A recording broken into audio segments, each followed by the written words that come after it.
our drama, we are wondering if Origin's First Irish is rising to the occasion like they usually do with their festival that starts January 9th. And we've got Beck to tell us all the delightful events that are taking place all over the city and even in Queens. Yeah, actually, 3 of the 5 boroughs have shows this time, the Bronx, Queens, and Manhattan. The 14th annual Origin First Irish Festival. It's that time of year, January. We look forward to it. And last year, it was an all virtual festival, but this year, the festival will be a hybrid of in-person and virtual. We learned a lot from the virtual experience. And in fact, we found that it expands our audience. It allows us to connect with audience members in Ireland. And for some of the panels, we can have participants in different cities. So there were some real there was some real gold that we mined with doing the virtual, and so we're combining them this year. We have 8 in-person events and 12 virtual events. So what are the highlights? I noticed you've got fish amble. Bina and I love fish amble. Mm-hmm. Yeah, they have that. Oh yeah, there's some great things. Well, we started off already with a run of Des Bishop's new comedy show, Mia Mama. And Des was in the festival in 2015 with his Made in China show that was at the Barrow Street Theater before that. And Des is a big deal in Ireland. He is a media star. He's terrific, and he's from Flushing. And yeah, his story is amazing. He's an American kid who made it big in Ireland. And this Mia Mama is about his mom in Flushing, who actually shipped him off to boarding school in Ireland because he was a troubled teen with a drinking problem. And his mother had this bright idea to send her son to Ireland. He had a drinking problem, and she sent him to Ireland. Yeah. So that worked out very well. That has worked out well because it's obviously it's good fodder for comedy. Des started off his run at the New York Irish Center and a place called on Beale Bocht in the Bronx this past week, which is a great enclave of Irish theater activity. And his run will go through the 15th at Arlene's Grocery. So that's a big thing for this festival. Another live event is David Gilna is a rising star. He's sort of got a Brendan Behan quality about him. He's a young guy, and he's been getting a lot of attention in Ireland. And they were going to have a tour of the United States of his play, A Bolt from the Blue. I hate having to write that. It's not the blue, but the blue. Bolt from the Blue. He was struck by lightning, and it's the story of being struck by lightning and surviving. That'll be at the New York Irish Center on January 15th. Finally, this show that got canceled, the tour got canceled because of COVID, is making it to our shores. Claire O'Malley, who's a great actress, you may know her from her work at Irish Rep. She's doing a one-woman solo musical at Irish Rep on the 15th, I think it is. One night only, and that's called Transatlantic Living. Claire O'Malley. John McDonough, who's on WBAI radio, you may know him, and he's this very funny character. He's got his crowd-pleasing cabbie travelogue about 40 years of his stories of 40 years of being behind the wheel of a yellow cab. And John is, he's done this show Off the Meter before, but he's doing 3 performances at Theater 80 St. Mark's that will benefit Theater 80 that we hope will be rescued from the chopping block. So John's show will be running 3 times, the 21st, 22nd, and 23rd. I think I saw that at Irish Rep once. Yeah, Kieran O'Reilly directed it, and so you might have seen it there. It's called Off Meter or something. Off the Meter, yeah. Off the Meter. And what about Rising? Because I alluded to Rising in the beginning. So what's Rising? And it is rising to the top of my highlights because it's Aidan Maloney's film that she created during COVID. Aidan Maloney, the artistic director of Fallen Angel Theater. She's an incredible theater artist. So she's curated a film that has all these very personal self-made films by these different artists called Rising.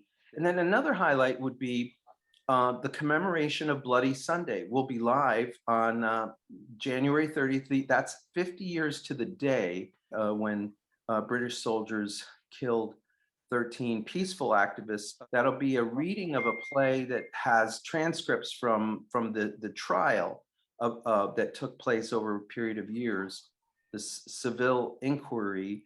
And that reading is directed by Kieran Byrne, a New York-based Irish actor, and it will be really a star-studded cast. A lot of prominent Irish theater artists in New York will be involved in that reading. There's three different Irish things. There's Irish Rep, there's the Irish Center, and then there's a New York Irish Center.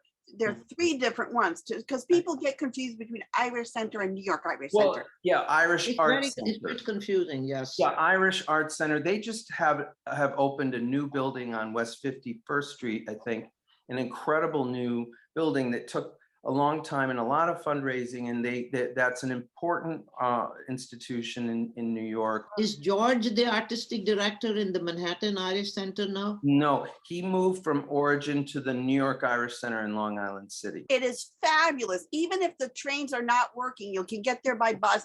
And I went there for Victorian tea, and they were so, the food never stopped, the tea never stopped. We got to go home with 100 books, and the ladies I sat with, we all didn't know each other. We were all smoothing. And you know, their big plans for the winter season at the New York Irish Center include a big St. Patrick's Day festival.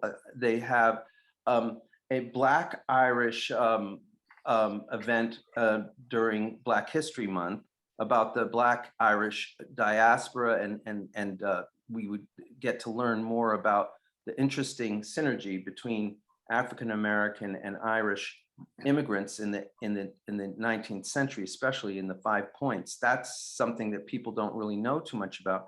And so also, you know, I love that normally this festival would attract productions from Ireland that are subsidized and acclaimed, whereas the ones in New York are new and they're sort of like homegrown projects in New York. But the ones that come in from Ireland usually have already captured a lot of attention and acclaim. And this trend continues because among the digital shows are a show by Fish Amble in Dublin, which got a lot of acclaim, was premiered this past year, called Duck, Duck, Goose. Yeah, and we have from Washington, D.C., Solus Nua. They did an immersive outdoor production called In the Middle of the Fields this past summer, which was very powerful, got a lot of attention. And that's being shown during the festival digitally online. And also a play from Cork, a quirky show from Cork called City, from the Everyman Theater. This is their debut at Origins First Irish. So we're looking forward to presenting that as well. So there's lots to see, and we'll have it all at the end of the show. We'll put even more, all the details, because you know we just didn't have time to get to everything because we still have to do some reviews. In Flying Over Sunset, with music by Tom Kitt and lyrics by Michael Court, Aldous Huxley, Gary Grant, and Claire Booth Luce experiment with LSD first individually and later together in the 1950s. I found the first act totally compelling. Under his friend Gerald Hurd's guidance, Aldous Huxley trips in Rexall's, the world's largest drugstore. Inspired by a Botticelli painting, he hallucinates Judith brandishing a bloody sword and her handmaiden holding the severed head of Holofernes. Cary Grant visits his wife, Betsy Drake's psychiatrist, to take the same drug, LSD, that she's been using in therapy. Grant sees his childhood self, Archie Leach, who performed in English music halls. there was a smashing tap dance number, which for me was the highlight of the show. Generally, the music and the dancing only take part during the trips, and that seemed fine for me because indeed tripping is as good a justification as any for the Broadway singing and dancing. I'm giving it a happy face minus. Well, unlike you, I was enraptured by this from the very first haunting image of this vast, empty circular stage with a shadowy waltzing character and figures stepping loudly around them. In fact, Michelle Dorrance's choreography was a recurring loud echoing steps that was quite effective to highlight steps of people and childhoods that are no longer there, but still remain behind in the minds of the LSD takers. James Lapine created so many beautiful imageries of ghost figures behind billowing muslin and 59 productions projecting images of the start of the colorful trips. Just as he brought a painting to life in Sunday in the Park with George, he does the same thing with bringing acid trips to life. Harry Hayden Payton as Aldous Huxley, who I only know from Brave New World, came out as surprisingly human, dealing with a sick wife who he loved dearly, a lover of art and science, and showing childish delight and insufferable pomposity. Tony Yazbek as Cary Grant had the demeanor, but not the voice, which I found very confusing. That said, his issues with his traumatic, hardworking, abusive childhood that were encapsulated in Atticus Ware's phenomenal tapping, singing, and acting as little Archie were quite poignant. And Carmen Cusack as Claire Booth Luce gets the great 11 o'clock number, If I'd Only Known. Robert Sella as Gerald Hurd represented a person that I was unaware of, but who turned out to be a very interesting person to get to know. Vastly spiritual and out homosexual when it was dangerous to be one in the 50s, and quite a distinguished writer in his own times. People use LSD to make sense of life when it comes to death, complicated family issues, and one's past. In trying to find themselves, they find a lot of things they weren't expecting. So actually, I am giving this a happy face. Dion Boucicault's The Streets of New York, featuring adaptation, songs, and direction by Charlotte Moore, is a good old-fashioned melodrama that breaks the fourth wall repeatedly with the sighs and snides. Rich, evil banker Gideon Bloodgood plans to abscond with the bank funds rather than face ruin and to provide for his beloved one-year-old daughter, Alita. But Providence drops $100,000 in his lap. Scoundrel Badger is privy to Bloodgood's misdeeds and continuously pursues him with blackmail, but gets outwitted at every turn. Meanwhile, the poor, suffering, decent Fairweather and Puffy family are starving and desperately trying to eke out a living. In the panic of 1857, Mark Livingstone, from a privileged and rich family, has lost all his family's money and is at the mercy of Bloodstone and his spoiled, rotten daughter, who wants to buy herself a husband and chooses Livingstone, who has been in love with Lucy Fairweather since childhood, and she with him, with a good and pure triumph over the evil and despicable rich. It was a true, appropriately overacted picture of ordinary people surviving during hard times. But the performances were funny, the actors remarkable, and the singing, God bless us all, not amplified, which was really a joy. In grand melodramatic style, we were given beautifully choreographed musical numbers with harps and flutes and duets and quartets. As Mark Livingstone, the hero straight and true, Ben Jacobi sang an exquisite Irish tenor with high pianissimos that any opera star would envy, which in no way suggests that Jason Keyes as Brendan Badger and Ryan Vona as Paul Fairweather didn't sing just as beautifully, and they were funny. The women, too, were wonderful. Delane Westfall as Lucy Fairweather was warm and touching. Jordan Tyson, who played Dixie Puffy, was hysterical, a superb comic timing. And Amanda Jane Cooper as the villain's daughter, Aida Bloodgood, swirled around the stage like Kristen Chenoweth on drugs.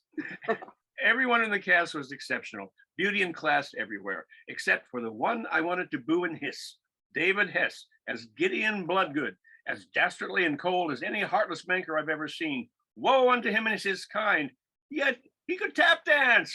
I guess there's hope, isn't there? A happy face plus from me. this gives a happy face from me too. I just loved it.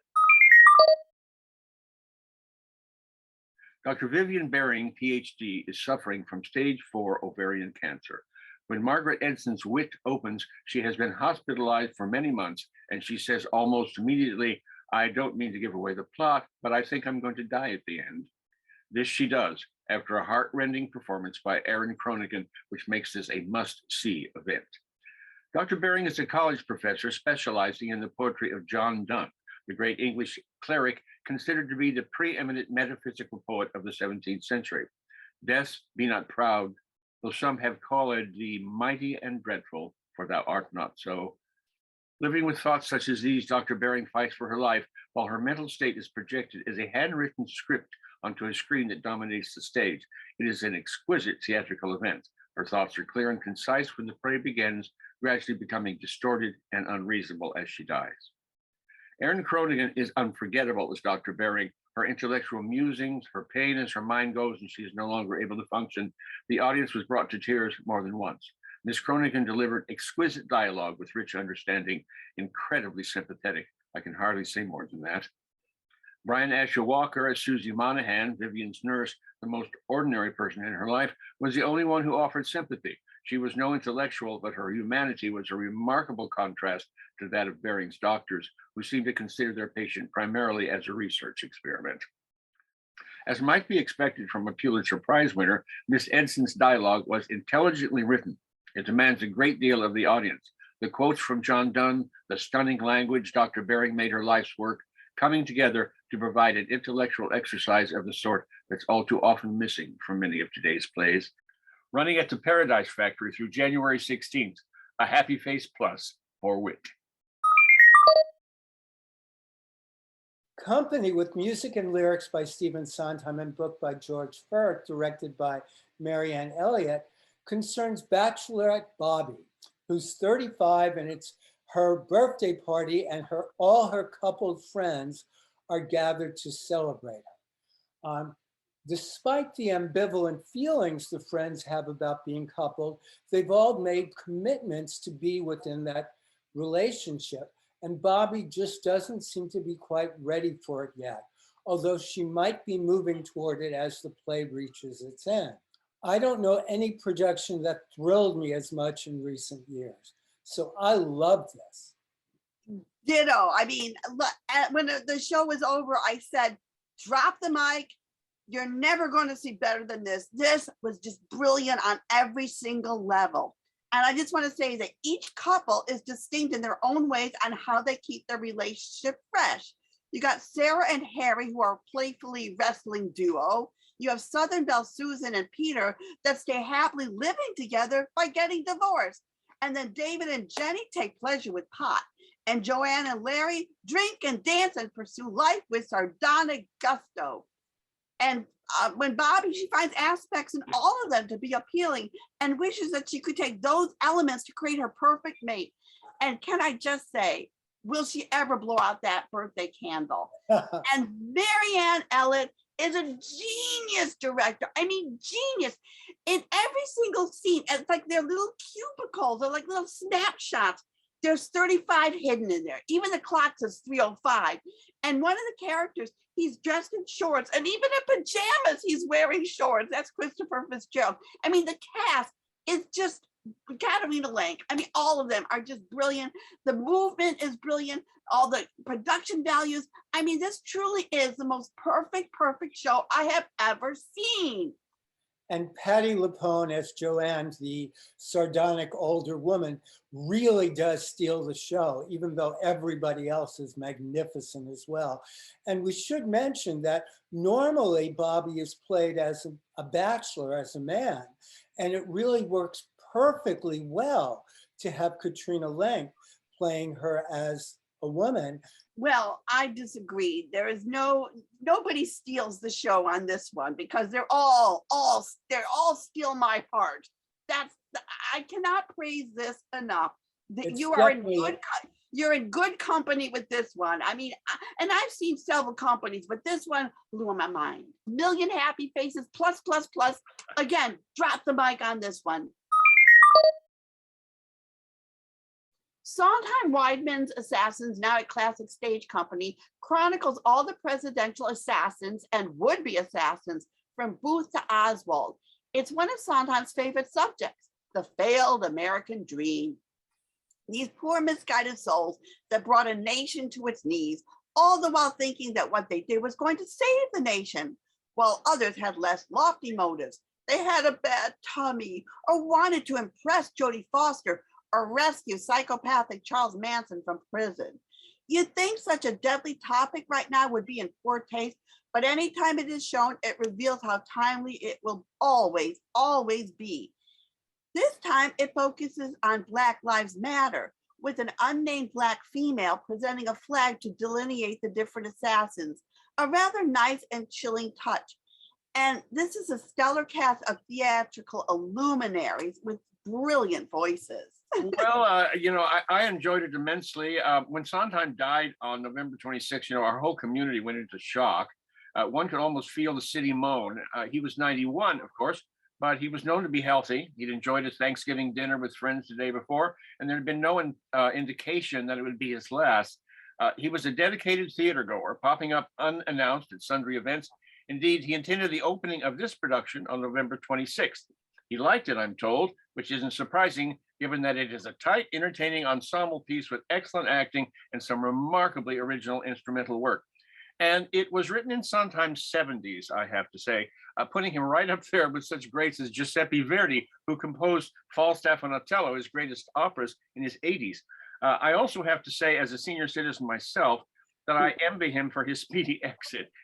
Fame, admiration, and love, he had it all. And because he used his talent well and left a body of work almost unequaled by any other theatrical artist in the 21st century, he has had such an effect on all of our lives.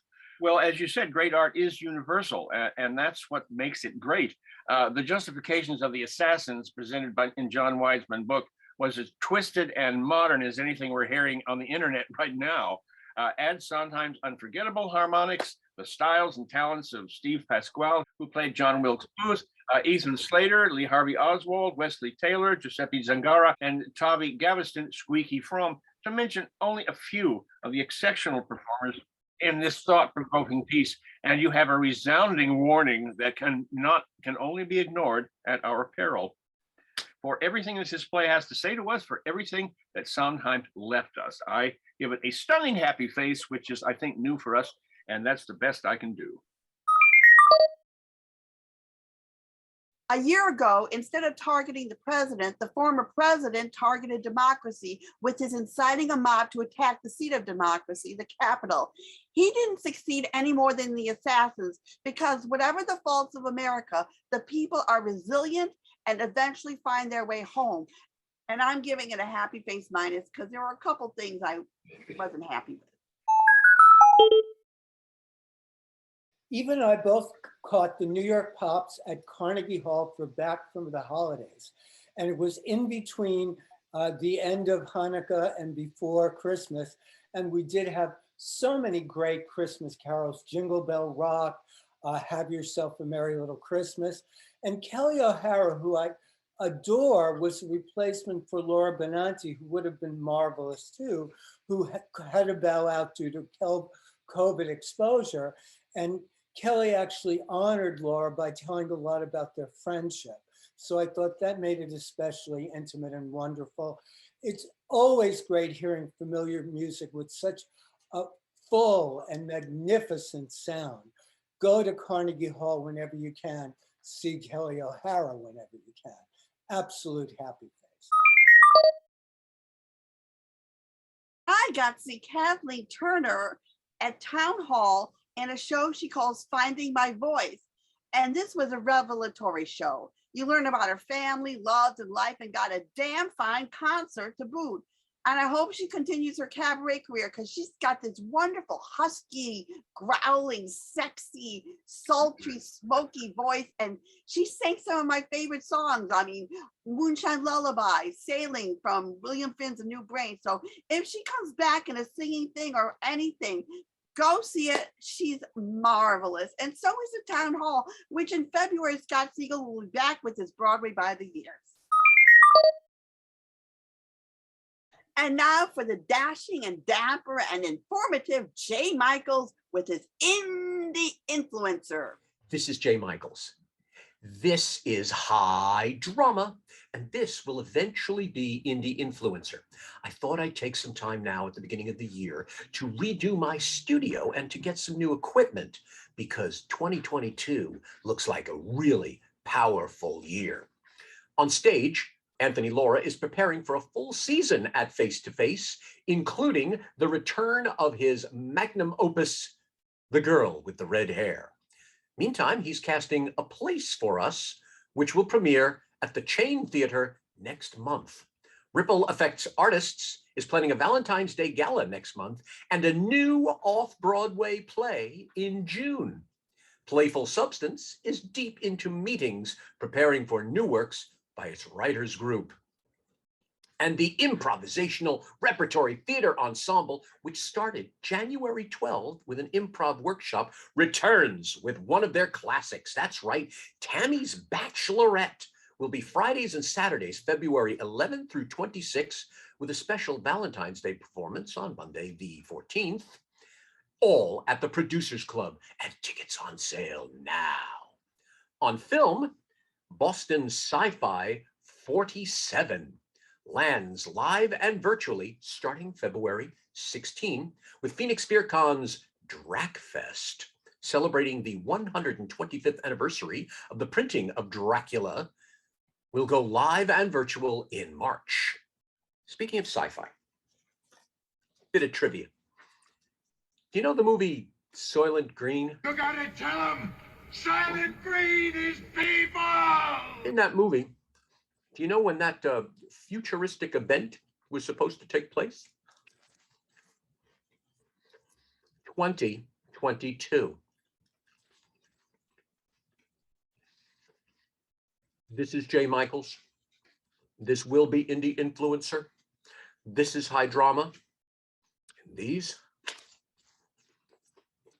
are delicious. Our next show will be January 29th. You can find High Drama on YouTube, Eva Heinemann, and don't forget all this information will show up at the end on a list or on Facebook so find out everything that's going on for the month of January.